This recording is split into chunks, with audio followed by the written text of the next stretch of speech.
is there anything in particular there, based on your experience in the last few months, that you do to try and replicate that experience in the best possible way for your audience when you need to give either an online presentation or maybe an online training course or a workshop?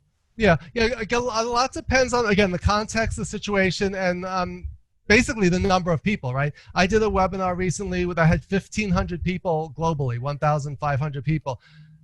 You can't go around and say, all right, everyone introduce themselves. You know, Andrea, tell us about yourself, right? You're not going to do that. If you had 6 people, you might do something like that, right? So you need to think about, also they were not on screen, so they didn't have their, so they had mics off, cameras off, right? So how do you engage people? One of the things I did was, I happened to be on visual leadership. So I started with, you know, visual thinking. Today's talking about visual thinking. What is visual thinking? In the chat box, type your best definition of visual thinking. So right there, people are engaged and they're typing.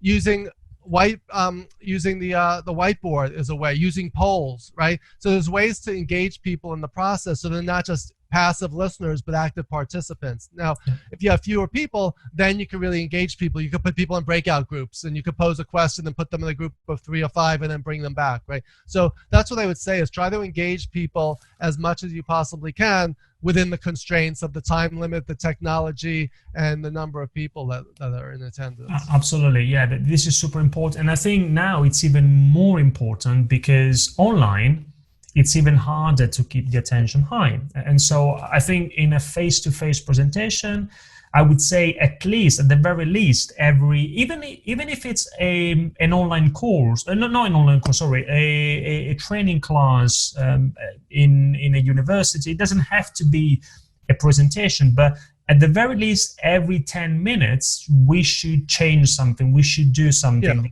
that brings the attention back. And I think in an online environment, even more than that, maybe every few minutes, 5 minutes max, then we should do something, I think.